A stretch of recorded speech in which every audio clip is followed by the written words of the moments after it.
الله الرحمن الرحيم السلام عليكم ورحمة الله وبركاته سو دواada arday waxaynu dhiganaynaa chapterka product promotion qaybtiisii casharkiisii labaad casharka labaad oo ah non personal selling waxa leenahay waa in la sameeyo promotionkii ama dhiirigelintii badeecadaha iyada oo la isticmaalayo farsamooyin aan ahayn direct contact qofkii si toos ah loogu tagin ayadoo qofkii si toos ah loogu tagin in shaygii lagu dhiirigeliyo inuu iibsado ayaa waxa loo yaqaanaa non personal selling okay casharkani marka uu dhamaado ardaygu waxa uu awood u yeelan doonaa inuu sharaxo noocyada uu leeyahay waxa loo yaqaano non personal selling ka noocyadiisa sidoo kale inuu sharaxo oo sharaxaad dheer ka bixiyo waxa la yiraahdaa publicity-ga sidoo kale inuu sharaxaad dheer ka bixiyo noocyada xayeysiiska isla markaana uu ardaygu wax ka ogaado waxa loo yaqaano promotional mix oo ah noocyada kala duwan ee non personal selling-ka iyo promotion-ka loo kala qaybin karo okay waayahay casharkiina waa inoo bilowday waxaan ku bilaabayaa types of non-personal selling non-personal selling-ka waxaa loo qaybin karaa dhowr nooc actually waxaa loo qaybiyaa 3 nooc oo kala ah advertising xayeysiis sales promotion dhiirigelinta iibka iyo publicity ama public relations oo ah in free media ama idaacadaha si bilaasha ay shirkadihii uga tabiyaan xogtoodii ganacsi ay uga tabiyaan okay waxaan ku bilaabi doonaa advertising waa maxay xayeysiis inta badan promotion marka la leeyahay waxa la yiraahdaa iide laakiin advertising waxa la yiraahdaa xayeysiis oo dadka dhan way maqlaan waana ereyga ugu caansan oo inta badan la maqlo idaacadaha local iyo international meesha doonaan ha noqdaan iyo TV-da ayaa laga maqlaa mar walba waxaan leenahay xayeysiisku waa processka lagu dhiirigeliyo badeeco iyadoo la isticmaalayo mass media ama waxa loo yaqaano warbaahinta iyadoo la isticmaalayo in dadkii loo sheego inay badeeco iibsadaan ama ay gataan ayadoo la isticmaalayo idaacadihii inta badan xayeysiiska marka idaacadda la geynayo lacag ayaa laga qaadaa oo shirkaddu lacag bay bixisaa kadibna fariintii iyadoo lacaga oo shirkaddii lacag ugu fadhida ayaa la gudbiyaa xayeysiisku wuxuu leeyahay types iyo noocyo ayuu leeyahay xayeysiiska inta badan qaabo badan baa loo kala saari karaa laakiin hadda waxaynu kusoo koobanaynaa ama kusoo u kala saaraynaa ujeedka hadba laga leeyahay xayeysiiskaas waxaa leenahay xayeysiiska wuxuu noqon karaa informative persuasive iyo educative informative advertising waxaa la yihahdaa xayeysiis lagu ogeysiinayo dadkii fariin loogu gaarsiinayo oo dadkii lagu ogeysiinayo inay shaygaas uu jiro la heli karo iyo meelaha laga helayo persuasive advertising waxaa la yihahdaa xayeysiis dadkii lagu gaarsiinayo shay lagaga dhaadhicinayo oo lagu fahansiinayo shayga faa'iidadiisa muhiimadiisa iyo inay iibsadaana laga dhaadhicinayo iyo educative advertising oo ah xayeysiis dadkii shayga lagu barayo si loo isticmaalayo iyo wixii la mid ah mid walbana gaarkiisa ayaynu u dhifeyngaraynaynaa waxaan leenahay informative advertising xayeysiiska warka dadka lagu gaarsiinayo waxaan leenahay waxaa inta badan loo isticmaalaa giving general information of a product badeecadii information good in laga bixiyo in la yiraahdo shaygaas yaalla la heli karaa waa la keenay ereyadaas inta badan la isticmaalaa persuasive advertising waxa weeye dadkii in lagu dhiirigeliyo inay shayga gataan ayaa loo isticmaalaa oo waxaan leenahay use to convince customers to buy the product ama faa'iidada shirkad shayga uu leeyahay oo qofka customerka macmiilka uu leeyahay ayaa lagu soo bandhigaa midda ugu dambeysana waxa weeye educative advertising oo ah in qofkii la baro shaygii la baro sida loo isticmaalo la baro muhiimadihiisa la baro saddexdaas qaybood ayaynu u kala qaadaynaa xayeysiiska okay waxaa jira purposes iyo ujeedooyin laga leeyahay xayeysiiska marka la samaynayo maxaa ka mid ah purpose-ka ugu horeysa waxaan leenahay waxa weeye kow shirkaduhu inta badan waxay doonayaan badeecadahooda inay demandigooda badiyaan baahida badeecadan loo qabo si ay u badiyaan shirkaduhu waxay sameeyaan xayeysiis ayay sameeyaan marka waxaan leenahay midda kood waxa weeye in la badiyo demandiga ama baahida badeecadan loo qabo labo midda labaadna waxa weeye brand awareness dadkii in la fahansiiyo la ogeysiiyo loo sheego loo tilmaamo in badeecadii in shaygani uu jiro oo la heli karo meesha laga helayo iyo loo tilmaamo midda saddexaad waxa weeye in badeeca cusub suuqa la soo geliyo marka doonaysa badeeca cusub inaad suuqa soo geliso cidna ma oga sida kale lagu ogaan karo waxa weeye nooc kamid ah inaad samaysid promotion inaad samaysid oo sheegi aad dadkii ku dhiirigelisay marka xayisiisku waxyaalaha loo adeegsado ayuu kamid yahay waxa kaloo kamid ah penetrate new markets suuqyada marka suuq cusub oo kale inaad soo gashid marka badeeca cusub inaad soo bandhigtid adoo suuqa hore ugu jira bay dhici kartaa laakiin suuq cusub marka shirkadu doonaysa inay soo gasho ama wax cusub oo awal ku cusbaa shirkadaas ay rabtay inay soo gudbiso waxay isticmaashaa inta badan xayisiis ayaa la isticmaalaa xayisiiska waxa kaloo loo isticmaalaa haddii badeecadii isbedel ku yimaaday oo shaygii wax iska bedeleen ama isticmaalkiisa ha noqoto ama qiimihiisa ha noqoto in dadkii lagu ogeysiiyo oo lagula socodsiiyo ayaa loo isticmaalaa midda ugu dambaysana waxa weeye in lagu siyaadiyo sayliskii iyo iibkii iyo shaygii la iibsanaya dadku iibsanayeen in loo siyaadiyo oo iibkii la siyaadiyo ayaa ka mid ah barbosiska loo isticmaalo marka xayeysiis la samaynayo inta badan waxaa la mariyaa xayeysiiska media ayaa la mariyaa waataynu soo sheegna waxaanu niri xayeysiisku waa in dadkii la gaarsiiyo badeecadihii ama lagu dhiirigeliyay inay iibsadaan iyadoo la isticmaalayo mediada marka waxaa loo yaqaanaa mediada la isticmaalo advertising media waxaan leenahay waa nooc ka mida communicationka oo loogu talagalay in lagu gaaro dadkii markaa la rabay waxaanu kala qaadaynaa print media ama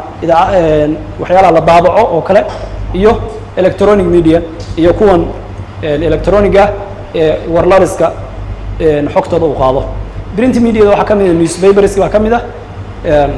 wargeyski baa ka mid ah waxaa ka mid ah direct mailki in shirkadii si toos ah ay qofkii mail ugu dirto ama email ugu dirto siiba mailka boostada inay boosto si toos ugu dirto iyo billboardski tabeelayaashii iyo wixii la midka ah in xayeysiiska lagu dhajiyo kadibna dadkii ay sidaa ku gaaraan electronicana waxaa ka mid ah raadiyii baa ka mid ah waxaa ka mid ah telefishinkii baa ka mid ah internetkii oo xilligan aad loo isticmaalo baraha bulshada ha noqoto websiteya ha noqoto iyo meelaha kale sida video platformska oo kale aad loo isticmaalo ayaa ka mid ah saddexdaasna waxa weeye waxay ka mid yihiin mediada ama wadiiqada la mariyo xayeysiis marka la samaynayo markaynu xayeysiis samaynayno waxaanu dooranaynaa media soo ma marka mediada aynu dooranayno maxaynu ku dooranaynaa su-aasha isweydiinta mudan wey ma print mediaan dooranaya ma electronic baan dooranaya ma raadiyaan dooranaya ma journaal baan gelinaya xayeysiiskii waxyaalahan ku dooranaya waxaa ka mid ah urgency of informationka aan doonayo inuu gudbo oo dadka gaaro degdegsiyaha raba inuu gaaro waa ogtihiinoo idaacaddii iyo wargeyskii way kala dheereeyaan internetkii iyo tv-ga haddii la geliyo way kala dhaqso badan yihiin oo mar xilliga warka lagu soo daynaya iyo xilliga aad daawan kartid way kala degdeg badan yihiin sidoo kale geographical coverage meesha uu gaarayo mediadana ay gaarayso ma internationalba ma localba ma iyo wixii la mid ah sidoo kale dadka aan target garaynayo ma yihiin dad wax aqoon leh oo wax akhrin kara tusaale ahaan intaanan journaalka xogtayda gelin ama aan xayeysiiska journaal ku qorin dadka horta ma yihiin dad wax akhriya oo iibsan doona journaalka oo arki doona xayeysiiskayga okay sidoo kale attraction of the mediadan ma tahay mid dadka soo jiidanaysa oo dadku ay daawadaan tusaale ahaan haddaan rabo inaan baakorooda xayeysiiyo isla markaana aan journaal ku qoro waxa laga yaaba dadka baakoroodaha u baahani inaysan journaalba weligood akhrisan ayaa laga yaabaa laakiin haddaan raadiyaha geliyo xogtii ay si degdega ku gaarayso oo shayga laga iibsanayo iyo midda ugu dambaysa waxa weeye costiga mediumka la adeegsan doono costiga iyo kharashka ku baxaya aniga kaga baxaya ka shirkad ahaan waa inaan tixgeliyaa iyadana okay waxaa jira waxa loo yaqaana advertising agencies waxa weeye shirkadaha diyaariya ama sameeya xayeysiiska sababta halkan u baranayna waxa weeye waxaa la doonayaa ardaygu marka uu casharkan qaato kadib inuu hal-abuur iyo isku day la yimaado marka xayeysiiska shirkado badan baa sameeya maxay qabtaan waxyaalaha ay qabtaan iyo waxay yihiin ayaynu taaban doonaa haddii rabbi idmo waxaan leenahay advertising agencies waxaan leenahay waa shirkado mas-uulka samaynta iyo diyaarinta iidhahyada promotional messagesku waa iidhahyadii iyo fariimihii iidhahyada ahaa shirkadaha diyaariya ayaa la yihahdaa advertising agencies ama shirkadaha xayeysiiska sameeya functionskooda iyo shaqooyinkoodana waxaa ka mid ah kow inay qorsheeyaan idhahiyada inay qorsheeyaan inay diyaariyaan isla markaana ay nashqadeeyaan xayeysiisyada iyo wixii la midka inay doortaan mediumka la gelin doono iyo midda ugu dambayso ah materialka loo isticmaalayay sida videogii sawiradii qoraaladii inay diyaariyaan oo ay dadkii u gudbiyaan waxaan eegi doonaa advantageska xayeysiisku u leeyahay shirkadaha advantageska xayeysiisku aad buu fara badan yahay laakiin waxaa ugu horreyn siinaynaa kow inay keento brand recognition wax la yihahdo dadka inay shaygii markay arkaanba ay aqoonsadaan yidhahdaan alale waa shaygii markii waagii lai xayeysiinayey ama waagii lai sheegayey ama waagii lai tilmaamayey midda labaad waxa weeye dad gaarana xayeysiiska waa lagu taarget garayn karaa bulshada caamkaana waa lagu taarget garayn karaa taasna waa loo isticmaali karaa xayeysiiska sidoo kale waxaa ka mid ah xayeysiisku luuqado kala duwan ayaad ku gudbin kartaa waxaa kaloo samayn karnaa inuu meelo dheer gaari karo maadaama uu mediada isticmaalayo raadiyihii iyo telefishinkii iyo wixii la mid ah maadaama uu isticmaalayo xayeysiisku wuxuu gaari karaa meelo dheer oo warku meel dheer ayuu gaarayaa oo shaygaagi dad aan isticmaalin haddeer ayaa baran doona sidoo kale waxaa ka mid ah awood wuxuu yeelanaysaa shirkaddu in xayeysiiska lagu soo celceliyo oo dadkii loogu soo celceliyo waxaa kaloo ka mid ah disadvantages ayuu leeyahay xayeysiisku disadvantageska xayeysiisku uu leeyahay kow waxaa ka ah expensive buu noqon karaa mediadu lacag bay rabtaa waxay ku xihan tahay inta badan lacagta lagaa qaadayo hadba inta jeer aad kusoo ceshanaysid ama waktiga aad qaadanaysid wakti baa lagaa iibinaya waxaa kaloo ka mid ah waxaa ka maqan personal contactigi baa ka maqan haddaynu soo baranay personal selling waxaynu nihi qofkii si dhaaragti ama toosa ayaa loola xiriiraya laakiin advertisingku si dadban wey marka waxaa ka maqan qofkii shaksiyaddii baa meesha ka maqan oo qof la taaban karo information kuusoo gudbin mayo idaacad lacag la siiyey ayaa information kuusoo gudbinaysa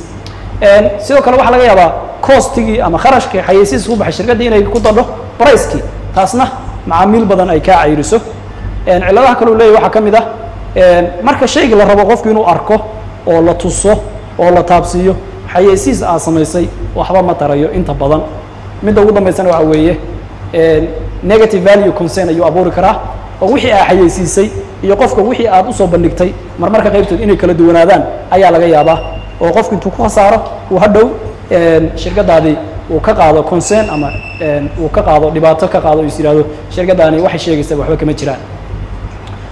waxaan u gudbi doonaa haddii rabbi idmo waxa la yidhaha sales promotion sales promotionku wax yar ayuu xayeysiis ka duwan yahay labadooda waxay ka siman yihiin shirkaddii iyo qofkii wax laga iibinayey ama loo xayeysiinayey ama ideeda loo sameynayay ma kulmayaan laakiin wuxuu kaga duwan yahay tan waxa weeye qofka incentives iyo waxbaa la siinaya lagu soo dabaya si uu shaygii u gato marka waxa la yihahda sales promotion inta badan waxaa loo isticmaalaa short term saleska in kor loogu qaado waxaa leenahay marka sales promotionku muxuu yahay asagu waa istaraatiijiyad ama waa tactico iyo farsamooyin iyo methodism habab lagu dhiirigeliyo qofka customerka inuu badeeco kaa iibsado sida caadiga sales promotionka laba wax ayuu qofku usoo kordhiya kow in aad wax value qiimaha kusoo kordhinayso qofkii ama inaad incentive qofki siinaysid haddii labadaasi meesha yimaadaan xayeysiis lama ohan karo waxa la dhihi kara waa sales promotion qofkan waxaad wuxuu wax u iibsanayaa inuu incentive-ka ama value-gaas soo kordhay uu qaato waxaa jira marka methods badan oo sales promotionku isticmaalo waxaana ka mid ah gift inaad dadkii siisid hadiyad inaad siisid oo kale dadkii si ay wax kaaga iibsadaan qofka maanta hadiyad siisid birina uu wax kaa gato discount inaad u samaysid oo qiimo dhimis u samaysid qofkii free sample inaad siisid ama dadkii sample tijaabo inaad siisid oo shaygan soo tijaabi si uu macmiilku ugu noqdo waxaa ka mid ah qofkii inaad cash refunds u samaysid markuu wax kaa iibsado hadduu shayga ku qanci waayo inaad lacagtiisii aad u celisid midda u dambaysa competitionskii tartankii baa ka mid ah waxyaalaha aadka iyo aadka hadda aynu u isticmaalnay ka mid tahay in tartan la qabto hel oo hadal oo hel ku nasiibso iyo baktiyaa nasiibsada waxyaalahaas oo dhan waxaa loogu talagalay in wax la iibsado $1 ku shubo kadibna gaari ku guulayso ayaa lagu dhahaya intaasoo kun oo qof ayaa $1 ku shubanaya kadibna gaariga wax ku guulaysanaya hal qof marka sales promotion nooc ka mida weeye advantageska sales promotionka marka maxaa ka mid ah waxaa ka mid ah waa directly ayuu si toos ayuu dadkii customerska u target garaynaynaa oo qofkii si toos wax kaaga iibsanaya xayeysiiska markaa gudbisid lama ogo in qofkii wax kaa iibsanayo iyo in kale laakiin sales promotionka inta badan waxbaa ku xiran waxaas iibso waxaa hel weeye marka customerkii si directly ayaan u target garaynaynaa waxaa kaloo ka mid ah shayga aad sales promotionka u samaynaysid maahane ashyaadii kale ayaa iibkoodii badanaya oo markaan idhaahno $1 ku shubo oo gaari hel kaarar badan baa laydinka iibsanaya lacagtii lagu shubanayay kasakow kaarar badan ayaa laga iibsanaya shirkaddii laga iibsanaya tusaaladan soo qaado telecommunicationka oo kale sidoo kale wuxuu dhisaa sumcadda ganacsiga ayuu dhisaa midda ugu dambaysana waxa weeye expandis market for the business suuqa ayuu u ballaariyaa shirkadda suuqa ayuu u ballaariyaa okay disadvantageska sales promotionka maxaa ka mid ah waxaa ka mid ah time consuming way waqti badan buu kaa qaadanayaa sidoo kale limited coverage way meesha inagu aynu markaa gaarayno waa koobanta oo dadka gobol ama degmo ama meel ku nool ama meesha shirkadaas ay ku leedahay xafiisyada ayuu unbu gaari karaa sidoo kale kharash badan baa kaaga bixi karta shirkaddii maamulkeeda wuu ku adkaanayaa midda ugu dambaysana waxaa laga yaabaa customer disappointment qofkii intuu isku dayo inuu haddana wixii aad siinaysay uusan helin ayaa laga yaabaa taasna ay abuurto in qofkii uu ka xumaado publicity ayaynu u gudbaynaa publicitygu waxa weeye in shirkaddu ay isticmaasho free mediada bilaashka in shirkadda wax laga tabiyo war laga tabiyo oo informationkeeda la gudbiyo sida xafiiskeeda marka la furayo oo kale tu madaxweynuhu ka soo qayb galo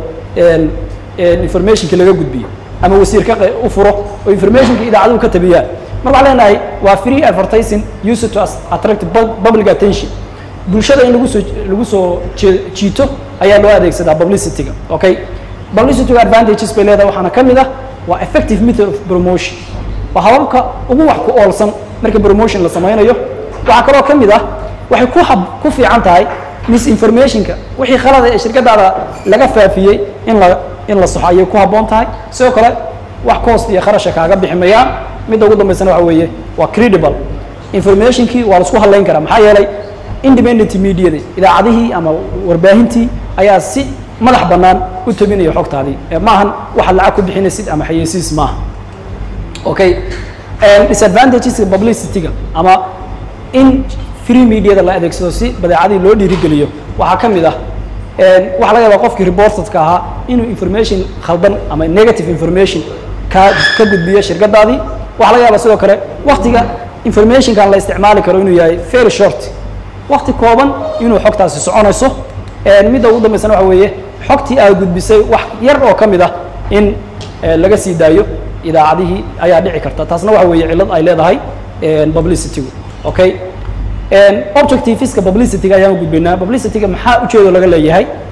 waxyaalaha ujeedka laga leeyahay publicityga waxaa ka mid ah building the image of the business ganacsiga sumcaddiisa in lagu dhiso ayaa loo isticmaalaa publicityga waxaa kaloo loo isticmaalaa brand awareness in dadku ay ogaadaan in shirkaddana ay jirto brand waxa la yihahdaa shirkadda magaceeda iyo muuqeeda iyo astaanteeda iyo wixii la midka sidoo kale in raayo caamka shirkaddu ay ku hagto ayaa loo adeegsadaa midda ugu dambaysana waxa weeye waa long term promotional strategy ama waa istaraatiijiyad waktiga dheer kuu shaqayn doonta oo wax ku tari doonta maxaa lagu doortaa product promotionka marka la samaynayo maxaa loo doortaa see loo doortaa ama mediada la isticmaali doonto tusaale ahaan sales promotion baan soo baranay personal selling baan soo baranay waxaan soo baranay advertising publicity keebaa inoo fiican oo inuu ku habboon waxaan ku kala dooranaynaa qodobadan soo socda mithalka adeegsan doono costiga igaga baxaya ayaan ku dooranaya waxaan ku dooranayaa competitorska dadka ila tartamaya mithalka ay isticmaalaan sidoo kale waxaan ku dooranayaa nature of the item shaygan anigu aan rabo inaan laga iibsado noociisa shayga waxuu ku fiican yahay mid baa xayeysiis ku fiican mid baa ku fiican sales promotion sidoo kale level of demand shaygan ma shay loo baahan yahay mise waa shay aan la rabin inta badan haddii shaygu demandigiisu aad u yar yahay xayeysiis badan waa inay shirkaddu samaysa okay sidoo kale target audience oo ah dadka aad wax u tabinaysid iyo midda ugu dambayso ah urgency of information xogta degdegsiyaha inay dadka ku gaarto waa yahay halkaasna waxaa ku qoran exerciseski weeye intaasaan casharkeenu kusoo gabagabaynaynaa insha allahu tacaala exerciseskaasna ardayga waxaan rajaynaynaa inuu ka soo shaqeeyo waa 6 su-aalood oo kooban midda ugu horeysa waxay ku leedahay kala saar sales promotion iyo advertising sidoo kale sheeg 3 faa'iido oo laga helo sales promotion la isticmaalo types of advertising sheeg publicityga noo qeex sidoo kale advertisingka purposes ugu muhiimsan laga leeyahay sheeg iyo midda ugu dambayso ah sheeg factorieska qofku tixgelinayo markuu dooranayo mediumka uu isticmaalayo advertisingka wasalaamu calaykum waraxmat ullaahi wabarakaatuh subax wanaagsan